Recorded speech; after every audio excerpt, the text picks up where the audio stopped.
थे national conference, उसके कहीं दो फाड़ ना हो जाएं, कहीं नेशनल कॉन्फ्रेंस से कोई टूट ना हो जाए, पार्टी बिखर ना जाए। इसके लिए बहुत जरूरी है कि रिजर्वेशन पर उमर काबीना कोई ना कोई जरूर बड़ा और अहम फैसला ले।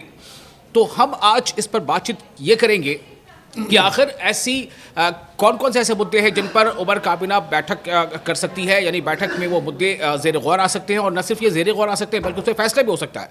चूंकि बहुत सारे ऐसे इशारे मिल रहे हैं, ज़राए के हवाले से बात सामने आ रही है कि जो सबसे अहम मुद्दा है वो है रिजर्वेशन का, और रिजर्वेशन का मुद्दा ही वो है जिसने कहीं ना कहीं नेशनल कॉन्फ्रेंस को ज़िमनी इंतखाब में एक सीट, जो नेशनल कॉन्फ्रेंस की अपनी सीट थी, वो हार गई बडगाम की। और उस सीट को हारने के पीछे वजह क्या हो गई, इसके पीछे जो नाराज़गी थी मेंबर पार्लियामेंट की मेहदी आगा रूहुल्लाह मेहदी की, और नाराज़गी की वजह क्या थी, रिजर्वेशन था। आपको याद होगा उसकी पूरी कहानी, आपको मालूम है कि किस तरह से आगा रूहुल्लाह ने प्रोटेस्ट किया था उमर अब्दुल्ला जो वज़ीर आला के का जो रिहाइश है उसके बाहर। ये तमाम चीज़ें हम बातचीत पर करेंगे। हमारे साथ मौजूद है हमारे साथी शौकत। शौकत, मैं जानना चाहता हूँ कि कल जो बैठक होने जा रही है, इस बैठक को किस नज़रिए से देखा जाए? क्यों ये बैठक अहम है? क्या इसलिए कि दरबार मूव के बाद ये पहली बैठक होने जा रही है, या फिर ये कि जो हालात पैदा हो गए हैं ज़िमनी इंतखाबात के बाद से, उसने कहीं ना कहीं पार्टी को कुछ अहम मुद्दों पर बड़े फैसले और कड़े फैसले लेने पर मजबूर कर दिया है? विशाल, मैं आपको इससे पहले कि मैं कल की मीटिंग की बात करूं, कुछ चीज़ें मैं यहाँ पर कहना ज़रूरी समझूंगा।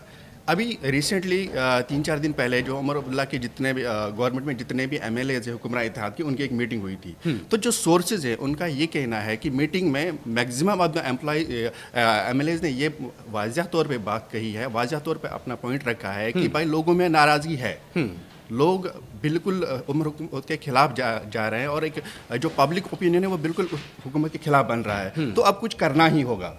तो मुझे लगता है कि उसके बाद जो है ना, एक और पॉइंट ये है कि 20 दिसंबर से रूहुल्लाह ने जो है प्रोटेस्ट की ये की है कि अगर रिजर्वेशन पे कुछ नहीं हुआ फैसला तो 20 से मैं एहतजाज करूंगा, मैं प्रोटेस्ट पे बैठूंगा। तो उसके अलावा जो रिसेंटली नताज़ा है, जैसे आपने बताया कि उसकी एक बड़ी वजह खासतौर पे बडगाम में हार की बड़ी वजह रूहुल्लाह की नाराज़गी रही, और रूहुल्लाह नाराज़ रिजर्वेशन पे हैं। तो इसके अलावा जो कमेटी बनी है उसकी रिपोर्ट देने का भी टाइम आ गया है।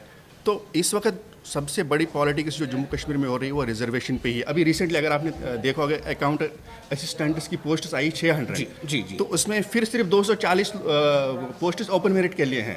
तो वो 50% या 40% से भी कम है। तो एक बड़ा इशू है, बहुत बड़ी नाराज़गी है, हर घर से जुड़ा, हर फैमिली से जुड़ा इशू है ये। तो मुझे लगता है मेन इस पे कल बात होगी और शायद कुछ ना कुछ बड़ा निकल के आ जाए। बिल्कुल, आपने सही कहा। और मैं आपको बता दूं कि देखिए, रिजर्वेशन जम्मू कश्मीर के मामले में रिजर्वेशन का मुद्दा बिल्कुल बाकी रियासतों से थोड़ा मुख्तलिफ